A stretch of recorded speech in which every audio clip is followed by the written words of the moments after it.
Praise the Lord. जय मसीह की। एक बार फिर मैं आप सबका स्वागत करती हूँ हमारे साथ जुड़ने के लिए। आज हम परमेश्वर का वचन देखेंगे, पहला तीमुथियुस उसका 6 अध्याय उसका 8वें वचन से। यहाँ लिखा है, यदि हमारे पास खाने और पहनने को हो तो इन्हीं पर संतोष करना चाहिए, पर जो धनी होना चाहते हैं वे ऐसी परीक्षा और फंदे और बहुत सी व्यर्थ और हानिकारक लालसाओं में फंसते हैं जो मनुष्यों को बिगाड़ देती हैं। यहाँ ये पौलुस जो है वो तीमुथियुस को कुछ सलाह दे रहा है, कुछ शिक्षा दे रहा है कि तू एक जवान है, तू प्रभु की सेवा में लगा हुआ है, तो तेरे लिए समझना बहुत ज़रूरी है कि जितना हमारे पास है खाने और पहनने को हो तो उन्हीं पर संतोष करना चाहिए।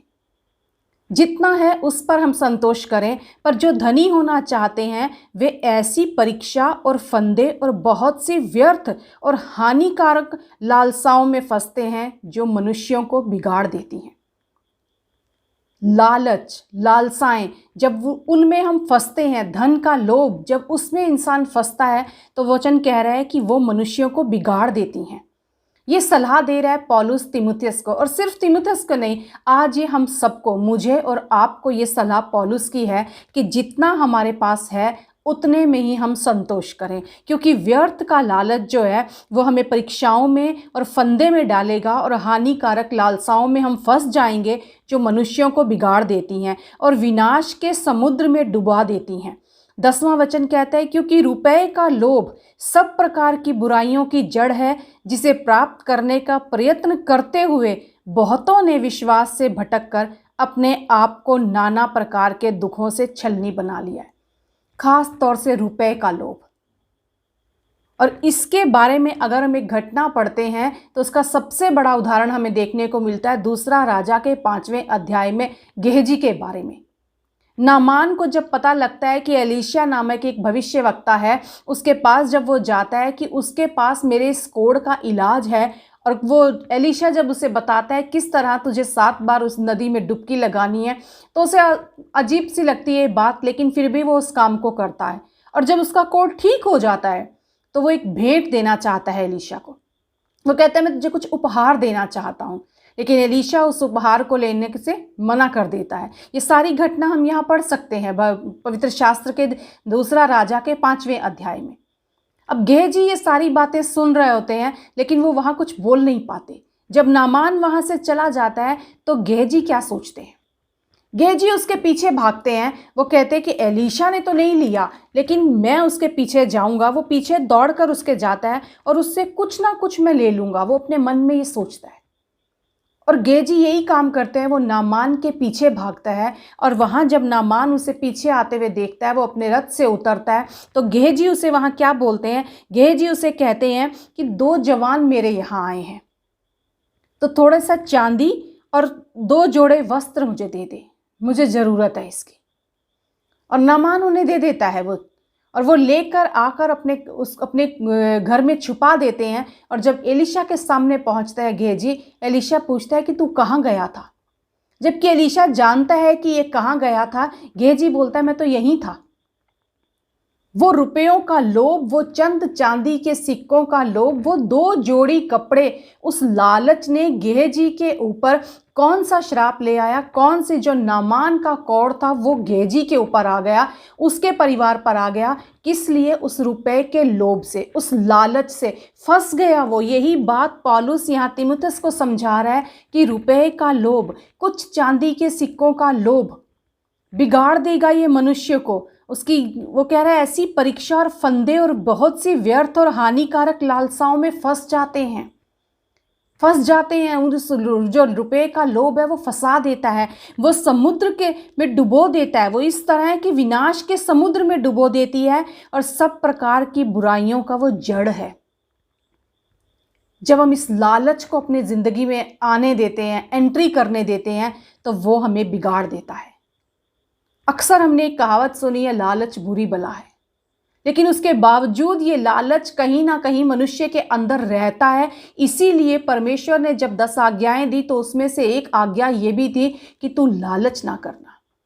पराई स्त्री का लालच, किसी की स्त्री का लालच ना करना, किसी के धन का लालच ना करना, किसी की संपत्ति का, भेड़ बकरियों का लालच ना करना, क्योंकि परमेश्वर जानते थे कि ये लालच जो है ये स्वाभाविक रूप से मनुष्य के अंदर रहता है।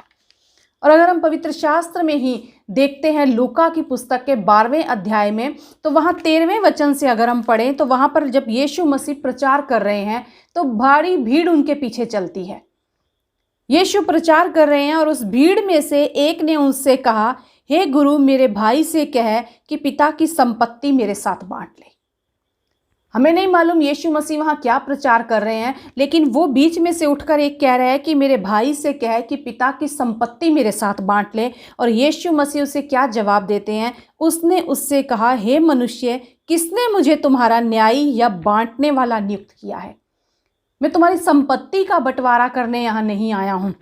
और उसने उससे कहा, चौकस रहो और हर एक प्रकार के लोभ से अपने आप को बचाए रखो।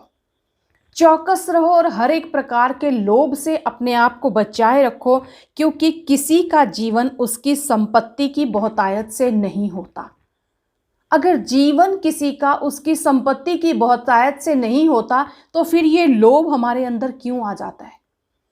क्यों ये रुपए का लोभ? परमेश्वर का वचन कह रहा है कि चौकस रहो और हर प्रकार के लोभ से अपने आप को बचाए रखो। अपने आप को हर प्रकार के लोभ से बचाए रखो। अगर हम मत्ती की पुस्तक में ही देखते हैं 4थे अध्याय में, वहाँ जब यीशु मसीह की परीक्षा ली जाती है, शैतान 3 बातें उनके साथ करता है, 3 बातें उन्हें कहता है। और तीसरी बात 4थे अध्याय का 8वें और 9वें वचन में अगर हम पढ़ें तो वहाँ इब्लिस क्या कहता है? इब्लिस उसे एक बहुत ऊंचे पहाड़ पर ले गया, यीशु मसीह को, और सारे जगत के राज्य और उसका वैभव दिखाकर उससे कहा, यदि तू गिरकर मुझे प्रणाम करे तो मैं यह सब कुछ तुझे दे दूंगा। ये सब कुछ मैं तुझे दे दूंगा। यानी उसके पास ये अधिकार है संसार की चीजों का, वो आपको दे सकता है। लेकिन परमेश्वर का वचन बताता है, पौलुस तीमुथियुस से कह रहा है, तू सावधान रहना।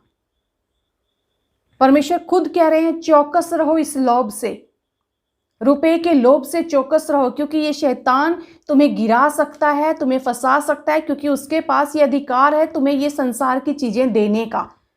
और जब वो लालच तुम्हारे अंदर आता है गेजी के समान, तो चंद चांदी के टुकड़ों के लिए, 2 जोड़ी कपड़ों के लिए वो उस अभिषेक के पीछे नहीं भागा जो अभिषेक एलीशा के ऊपर था।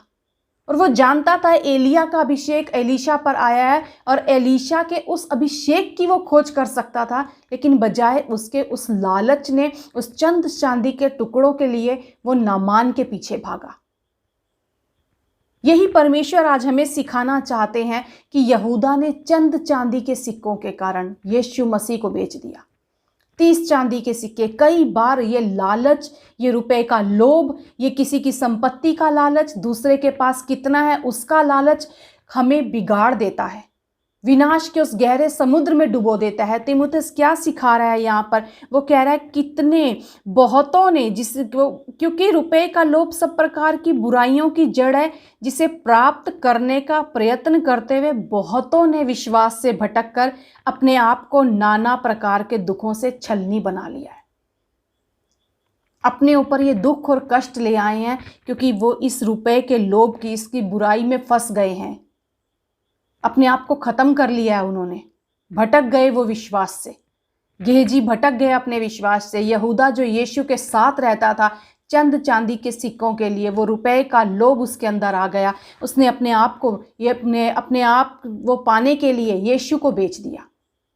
कई बार आज हमारे साथ ऐसा होता है, वो रुपए का लोभ, वो शैतान जो हमें दिखाता है, जिसके पास हमें देने का अधिकार है, वो दे सकता है हमें, क्योंकि वो कहता है मैं सब कुछ तुझे दे दूंगा। तो उसके पास, इसका मतलब इन संसार की चीज़ों पर अधिकार है और वो दे सकता है हमें। जबकि यीशु मसीह ने जब हमें प्रार्थना सिखाई तो यीशु मसीह कहते हैं कि तुम्हारे दिन भर की रोटी, जब तुम प्रार्थना करो तो कहो हमारी दिन भर की रोटी आज हमें दे। ज़रूरत नहीं है हमें बहुतायत का इकट्ठा करने की, बहुतायत के पीछे भागने की। जितना है, पौलुस कह रहा है, हमारे खाने और पहनने को है, इन्हीं पर संतोष करना चाहिए हमें। एक व्यक्ति के बारे में हम पढ़ते हैं नीति वचन 30 में। ये नीति वचन 30 में आगूर नाम का एक व्यक्ति है जो ये वचन लिख रहा है, और वो क्या बोल रहा है। 30वें अध्याय का 7वें वचन से अगर हम पढ़ें तो वहाँ लिखा है, मैंने तुझसे 2 वर मांगे हैं। वो परमेश्वर से कह रहा है, मैंने 2 वर मांगे हैं, इसलिए मेरे मरने से पहले उन्हें मुझे देने से मुंह ना मोड़। व्यर्थ और झूठी बात मुझसे दूर रख, मुझे ना तो निर्धन कर और ना धनी बना। प्रतिदिन की रोटी मुझे खिलाया कर। वो कह रहा है, ना तो मुझे धनी कर और ना मुझे निर्धन बना, पर मुझे बस प्रतिदिन की रोटी खिलाया कर। क्यों? ऐसा ना हो कि जब मेरा पेट भर जाए तब वो क्या कह रहा है, जब मेरा पेट भर जाए तब मैं इनकार करके कहूं यहोवा कौन है। जब मेरा पेट भर जाए तब मैं इनकार करके कहूं यहोवा कौन है, या अपना भाग खोकर मैं चोरी करूं और अपने परमेश्वर का नाम अनुचित रीति से लूं। ये आगूर यहाँ एक प्रार्थना कर रहा है कि ना मुझे निर्धन बना, ना मुझे धनी बना, बस दिन भर की रोटी मुझे दे। जितनी मुझे ज़रूरत है तू मुझे उतना दे। यही बात पौलुस कह रहा है, हमारे खाने और पहनने के लिए हमारे पास है, उसी में संतोष करो, क्योंकि हमारी लालसाएं, हमारी अभिलाषाएं, हमारी तृप्ति कभी पूरी नहीं होती। जब हमारे पास होता है हम और के लिए भागते हैं, हम और के पीछे भागने लगते हैं। और परमेश्वर का वचन कहता है नीति वचन 21 के 6 में, जो धन झूठ के द्वारा प्राप्त हो वह वायु से उड़ जाने वाला कोहरा है।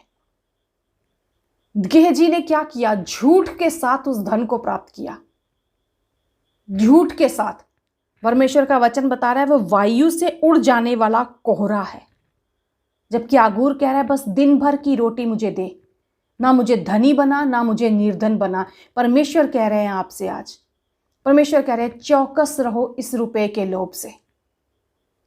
पौलुस हमें सिखा रहा है खाने और पहनने के लिए तुम्हारे पास है, उसी पर संतोष करो। अगर लालच करोगे, अगर पीछे भागोगे चीज़ों के, तो वो सारी चीज़ें तुम्हें बिगाड़ देंगी। जबकि परमेश्वर कहते हैं पहले परमेश्वर के राज्य की खोज करो, उसके धर्म के राज्य की खोज करो, बाकी सारी चीज़ें खुद ब खुद तुम्हें मिलती जाएंगी, खुद ब खुद तुम्हारे पीछे हो जाएंगी। आज परमेश्वर इस वचन के द्वारा हमें सिखाना चाहते हैं, जो प्रार्थना में भी उन्हें सिखाया, हमारी दिन भर की रोटी हमें दे परमेश्वर। जितनी हमें ज़रूरत है उतनी हमें परमेश्वर दे। हम उस लालच में ना खिंचे जाएं, वो लालच बुरी बला है, उसमें फंस ना जाएं। कहीं हम उस लोभ में आकर अपने आप को बिगाड़ ना लें, उस विनाश के समुद्र में डुबो ना लें खुद को। लेकिन आगूर के समान हम एक प्रार्थना करें कि प्रभु ज़रूरत के अनुसार हमारी दिन भर की रोटी हमें दे, दिन भर की रोटी हमें दे। हमारी ज़रूरतें पूरी करता है तू, इसके लिए हम तुझे धन्यवाद देते हैं, क्योंकि किसी का जीवन उसकी संपत्ति की बहुतायत से नहीं होता। संपत्ति की बहुतायत से जीवन नहीं होता। मैं विश्वास करती हूँ आज इस वचन के द्वारा आपने आशीष और बरकत पाई है कि जितना हमारे पास है उसमें हम संतोष करना सीखें। जो रुपए का लोभ है हम उसमें ना फंस जाएं, उन लालसाओं में, उन व्यर्थ की बातों में, हम उस बुराइयों की जड़ में ना फंस जाएं। कहीं अपने आप को भटका ना लें, कहीं हम बिगड़ ना जाएं। परमेश्वर का वचन कहता है मनुष्यों को बिगाड़ देती हैं। अपने आप को सुरक्षित रखें हम परमेश्वर के इस वचन के द्वारा। जितनी ज़रूरत है उतना उसी में हम संतोष करें, और वही हमारी दिन भर की रोटी परमेश्वर हमें दे। आमेन।